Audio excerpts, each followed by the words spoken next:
l'année passée était assez particulière pour tout le monde.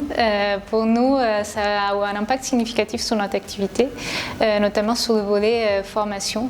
On organisait beaucoup d'ateliers de formation des porteurs de projets sur le financement participatif en présentiel. Et on a tout passé en ligne, en format webinaire. Et ça a permis de démultiplier notre impact parce que du coup, on a pu former beaucoup plus de porteurs de projets gratuitement partout dans le territoire, partout en France. Et ça nous a permis aussi de réduire notre impact environnemental. On a fait la moitié par rapport à l'année précédente, donc c'est super.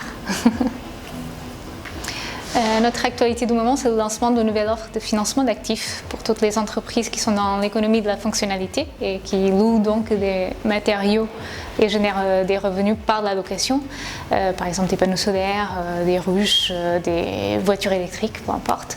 Et en fait, ce qui est hyper intéressant et qui me tient à cœur aussi, c'est que les particuliers vont pouvoir investir dans ces actifs-là et donc avoir un placement qui est hyper concret, hyper transparent.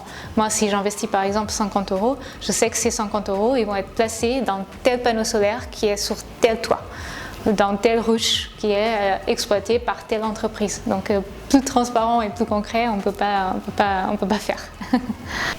Si j'avais un message à faire passer, c'est qu'on a tous le pouvoir avec notre argent. On ne se rend pas compte, mais souvent on a un impact négatif parce que les banques utilisent notre argent qui est de manière qui n'est pas forcément en accord avec nos valeurs.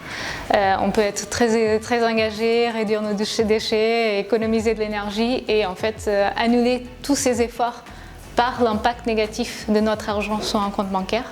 Donc cette prise de conscience, c'est le message qu'on aimerait faire passer. Et côté porteur de projet, ça veut dire aussi qu'en termes de financement, il faut peut-être penser à privilégier des financements qui sont plus citoyens, plus solidaires, plus en accord avec nos valeurs de l'OSS. Et aujourd'hui, avec les outils de financement participatif, on peut avoir plein de types de financements différents, plein de types de financeurs. Il suffit de se faire former, de maîtriser ces outils. Et donc c'est pour ça justement qu'on organise les webinaires, c'est pour permettre aux porteurs de projet de choisir en toute conscience les financeurs qui sont en cohérence avec leurs valeurs.